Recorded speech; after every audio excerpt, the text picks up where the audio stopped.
Hello, everybody, and welcome to another Teach Me Something Tuesday episode of the Healthcare Education Transformation Podcast. I'm your host, Dr. F. Scott Feil, and this week's Teach Me Something Tuesday are three misconceptions or things that I thought going into teaching that were completely wrong and kind of started me off on the wrong foot when I transitioned from clinician to educator. So, this is kind of advice for new teachers out there, new educators.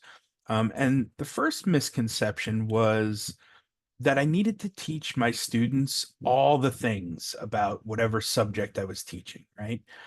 Um, I heard from a bunch of mentors that shifting and changing your career from clinician to educator was just that. It was a career change and it was pretty drastic, and you should be ready for that.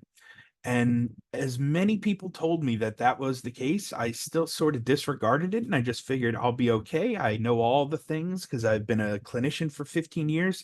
I can just show up and teach, right?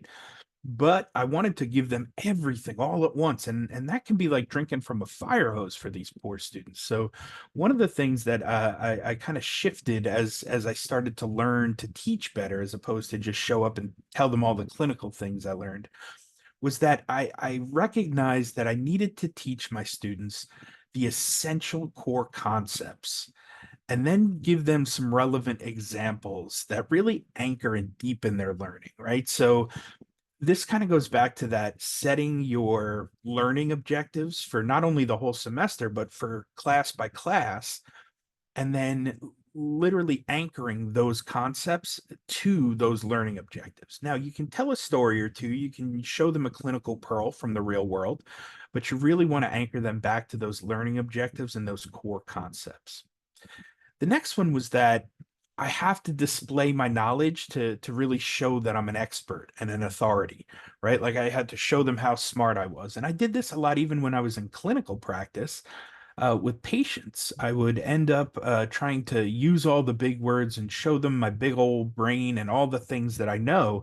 And I just kept like spouting out all this information and telling them all the things so that they could see that I was an expert and authority in my thing.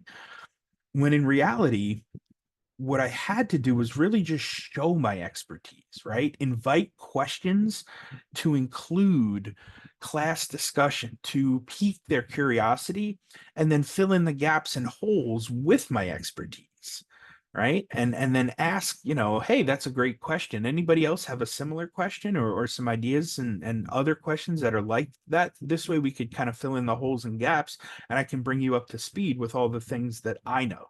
So it's almost like setting the stage for them and making it an inclusive place to have discussions and ask questions and use the classroom to then filter out what they know and what they don't know and see. And every cohort and every class may be different, but it's nice to kind of find out what they do know and where they're at and then fill in the gaps and fill in those questions that they don't know.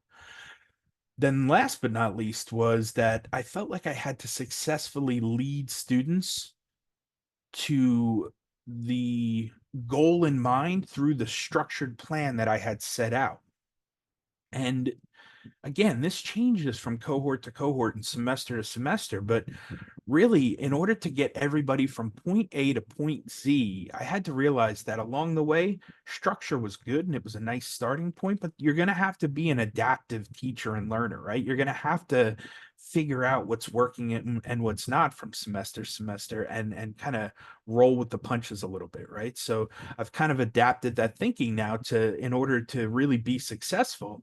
Sometimes I had to veer off the lesson plan, right? And let the students guide the learning. And when they weren't getting it, put that back on me and take the responsibility and say, I must not be delivering this right, right? I had to figure out a better way to do this. And one of the ways I kind of did that was through feedback, right? After every class, what's one thing that you took away from the class? And then what's one thing you felt you missed or you feel like we need to review again till, you get it. And that really helped me guide a lot of my lessons and my planning from semester to semester, or even from week to week sometimes within a semester. So, I recommend that you Be a little more flexible, challenge your assumptions, right? Try not to go in with biases, especially as a new educator. And try to pick up things along the way, especially from mentors and people who have been doing it for years, right? Listen to those people who give you advice because a lot of times they know a thing or two. So, hope that was helpful, and we'll see you on the next one.